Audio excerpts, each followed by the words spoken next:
Wow, wow, wow. Here we are on the probably the most controversial piece of television this year, The Acolyte. First of all, we'll go over the pros and then we'll go to the cons. So, any pros really is mostly to do with the action of the show. It's just really well choreographed and shown off here. Another pro could be like a few characters are performed pretty well and have almost cool storylines. Okay, cons.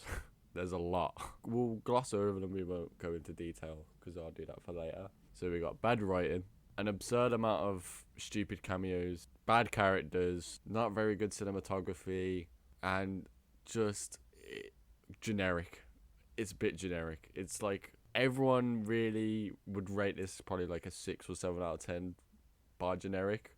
Obviously, if you're a Star Wars fan, you'd probably rate it a little bit lower. It's not. It's just not very good. If I was to describe this show, I'd call it even more mid than Boba Fett. I think Boba Fett was okay. There was cool elements there, but this is even more mid than that. Just story wise, anyway. I think action wise, it's obviously probably better than Boba Fett, which is a shame, really. But it is what it is. We'll establish a few characters just so you can get the gist of what's really going on. So we start off with a few characters. We start off with a character called Osha. She's one of a twin. She's pretty okay performance wise. She's probably the worst written character though.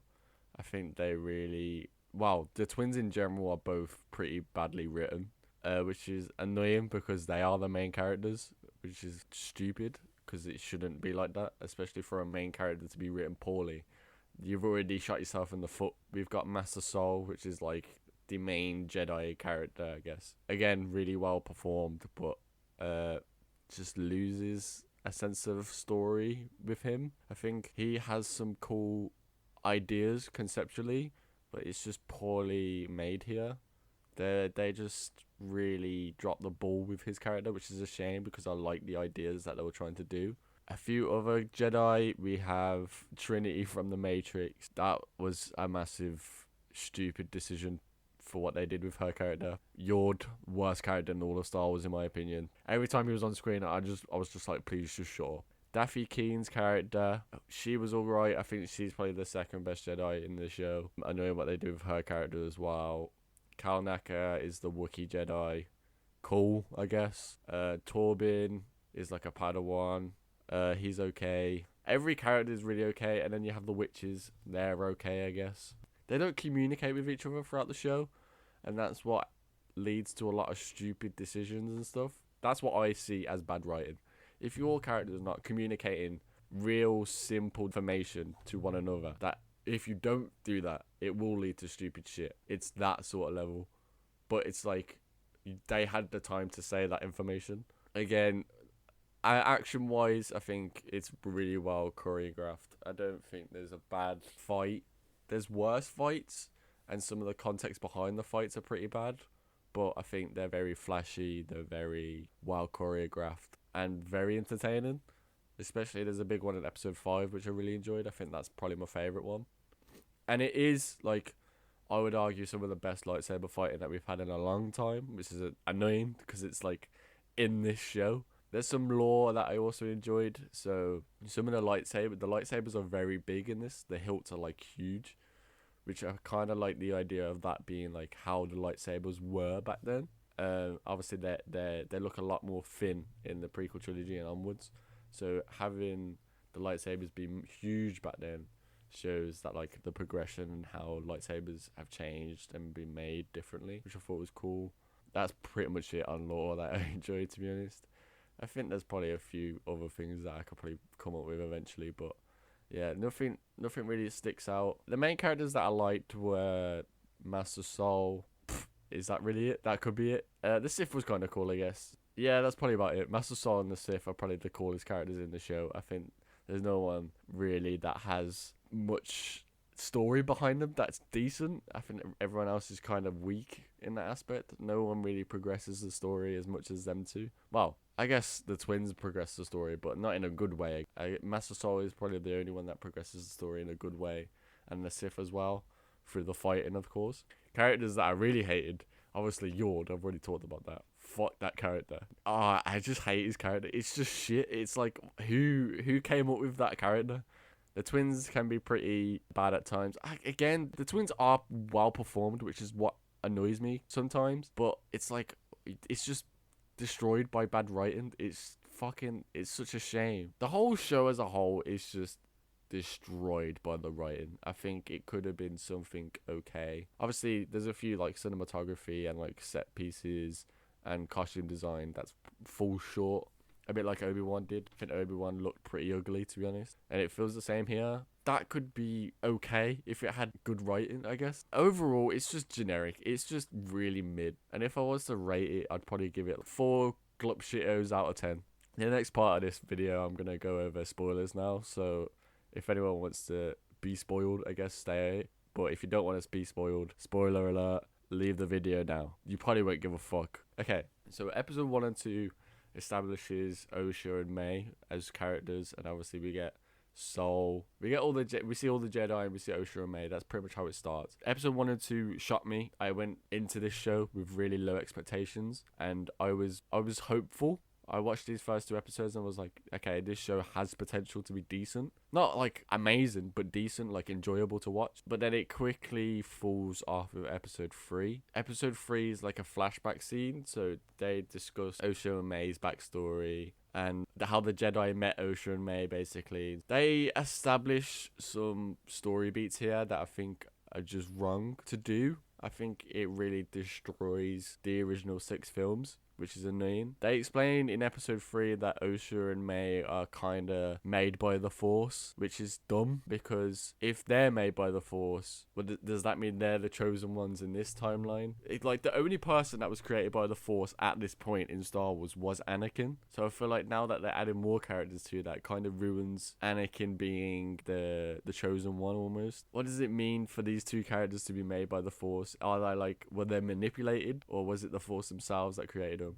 That's like the huge controversy with episode 3, and I do agree that it is kind of dumb. I would rather they just like go down the line of we made clones. It was like the first almost version of clone technology that they made, so I guess they could go down that route. But episode 3 is where it quickly falls off. A lot of the story beats in episode 3 as well are just kind of cringe. Okay, so Osha in episode 3, they're both young and they're in the coven of the witches, and Osha doesn't want to be there anymore. When the Jedi arrive, Osha wants to become a Jedi and follow them off planet. May finds this out, and May's like, I'm gonna kill you now, out of nowhere.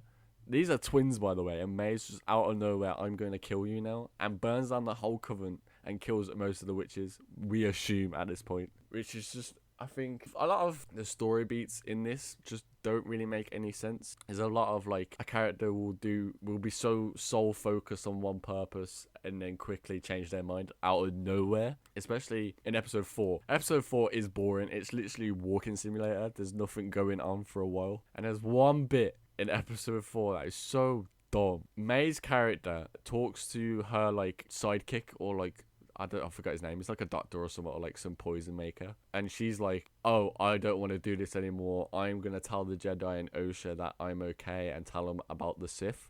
Out of nowhere. She's been killing Jedi at this point, and she does this out of nowhere, which is annoying. And episode 4 ends really dumb. So the whole episode is them walking to this place to meet the Jedi Wookiee because they believe he's in danger. And when they get there, the Jedi Wookiee's already dead. The Sith is there.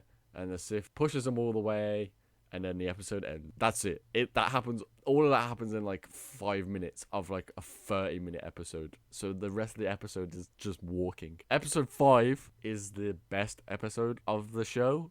I think it's just like non-stop fighting for like a good half an hour, which I really enjoyed. And it's like really well choreographed, especially the Sith. The way he fights is like really fucking cool, and like they didn't shy away from beheading people or like cutting off limbs and stuff, which I thought was cool. It brought a sense of like episode 3 back, and like the prequel trilogy, which was kind of cool, I guess. The episode ends kind of weak. The Sith gets carried away by some giant bugs, and that's like how the fight ends, which is kind of a shame. I would have rather like something more unique. I don't know, but it should have been better than the Sith getting picked up by giant bugs and taken away. We move to episode 6 now. I'm not gonna lie, I have no fucking idea what happened in this episode. I cannot remember it for the life of me. It was in one ear and out the other. I cannot remember this episode, and I don't know why. Okay, we'll move to episode 7 quickly now. Episode 7 is like adds to the controversy of episode 3. It like doubles down on it. And like this is where obviously the twins get described as more clones rather than sisters and twins, which is kind of dumb. I think that makes it worse. If they were just clones, if the witches had clone technology in the temple, I would be like, yeah, okay, fine. And they were like the first ones to find it. I'd be like, yeah, fine, that's okay. But the fact that the twins were made from the Force kind of pisses me off, because I'd rather, throughout this whole time, Anakin was the only one to be made by the Force.